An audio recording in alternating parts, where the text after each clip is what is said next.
আসসালামু আলাইকুম।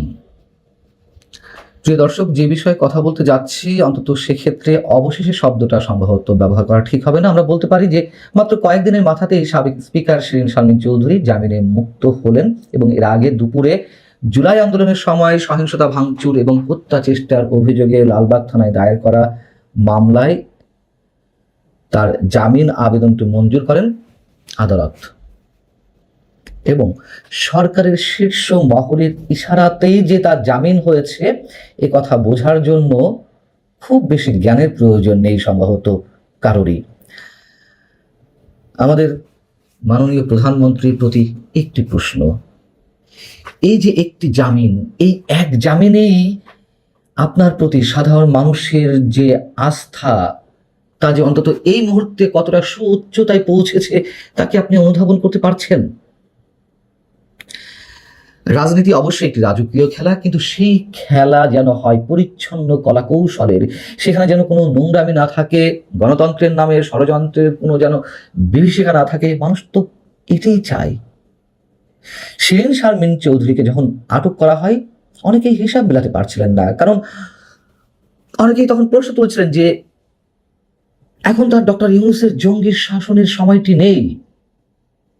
যদি না থেকে থাকে, ক্লিন ইমেজের একজন সাবেক স্পিকার, একজন রাজনৈতিক কর্মী, তার মতন রাষ্ট্রের একজন সাবেক 3 নম্বর গুরুত্বপূর্ণ ব্যক্তিকে কেন একটা নির্বাচিত সরকারের সময় এসে আটক করা হলো?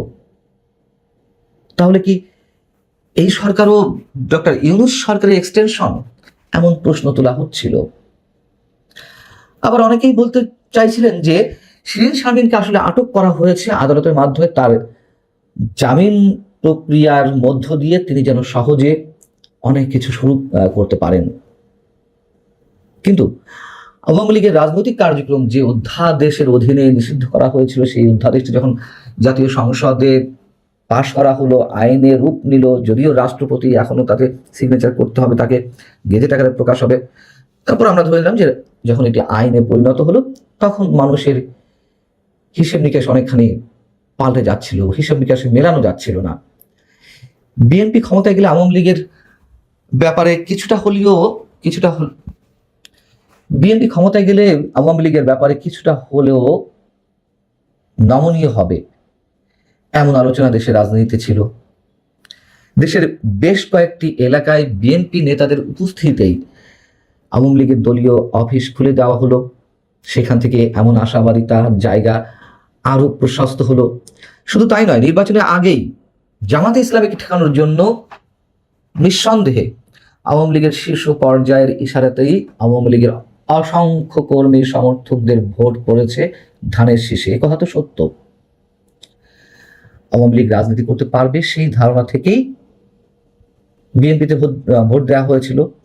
পাশাপাশি স্বাধীনতা বিরোধী শক্তিকে কোনো অবস্থাতে ক্ষমতায় আসতে দেওয়া যাবে না, এমন মনোভাবও কাজ করছিল। তো সেই জায়গা থেকে শিরীন শারমিন চৌধুরীকে আটকের পর যারা পজিটিভলি ভাবার চেষ্টা করেছিলেন তাদের মধ্যে এমন ধারণাই জন্মাতে থাকে যে তাকে সামনে রেখে রিফাইন্ড আওয়ামী লীগের আশার যে গুঞ্জন শোনা যাচ্ছে সেটি সম্ভবত হবে, এবং তাকে এই জন্য আটক করা হয়েছে যাতে তিনি জামিনে মুক্ত হয়ে সবকিছু করতে পারেন। এখন তার জামিনে আবার সেই ভাবনাটি পোক্ত হচ্ছে। তার জামিনের মধ্য দিয়ে সাধারণ মানুষ তো বটেই, আওয়ামী লীগের কর্মী সমর্থকরাই আরো বেশি করে এমন ধারণা পোষণ করতে শুরু করেছেন। আবার অনেকের কাছে বিষয়গুলো একটু অন্যরকম মনে হচ্ছে, মানে একটু হলট পালট, ঠিক বোঝা যাচ্ছে না যে কোন দিকে যাচ্ছে খেলাটা, আসলে কোন দিক দিয়ে কি হচ্ছে।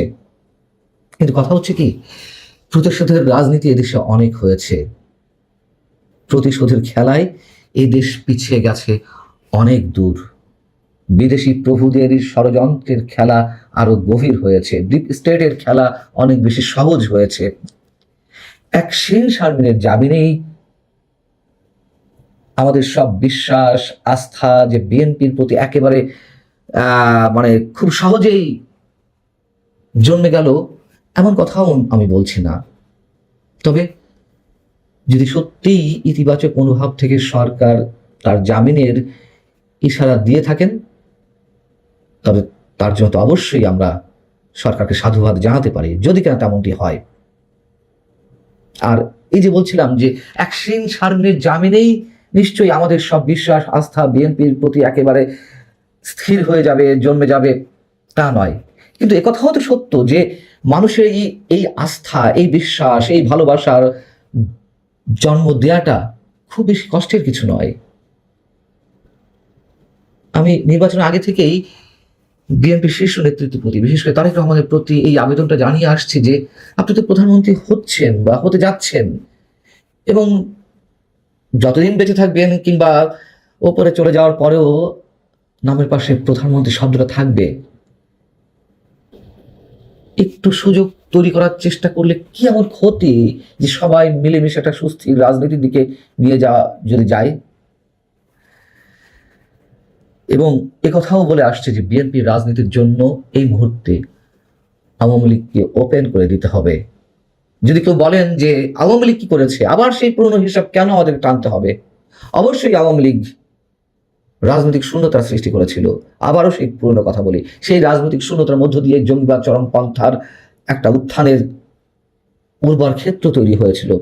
আবার যদি আওয়ামী লীগকে মাইনাস করে কোনো ধরনের রাজনৈতিক দুরভিসন্ধি থেকে থাকে সরকারি দলের,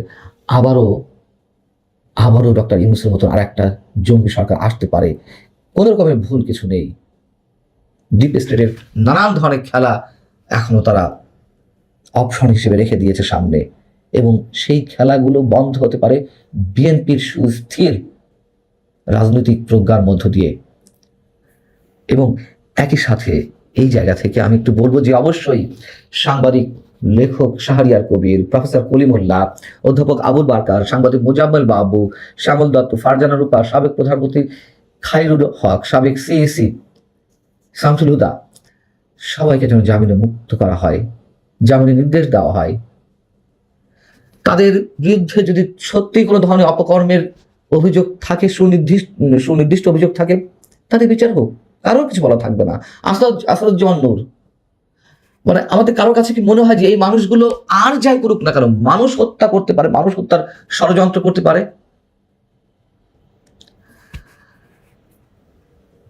আবারও বলি, মাননীয় প্রধানমন্ত্রী অ্যাকশন শারমিন চৌধুরীর আটকের পর মাত্র কয়েকদিনের মাথাতেই তার জামিনেই আপনার প্রতি মানুষের আস্থা, বিশ্বাস, ভালোবাসা অনেক অনেক গুণ বেড়ে গেছে। এটাই বাস্তবতা। আমরা চাইব আপনি একটা ব্যতিক্রমী রাজনীতির অন্তত শুরুটা করুন। ভালো থাকুন। আল্লাহ হাফেজ।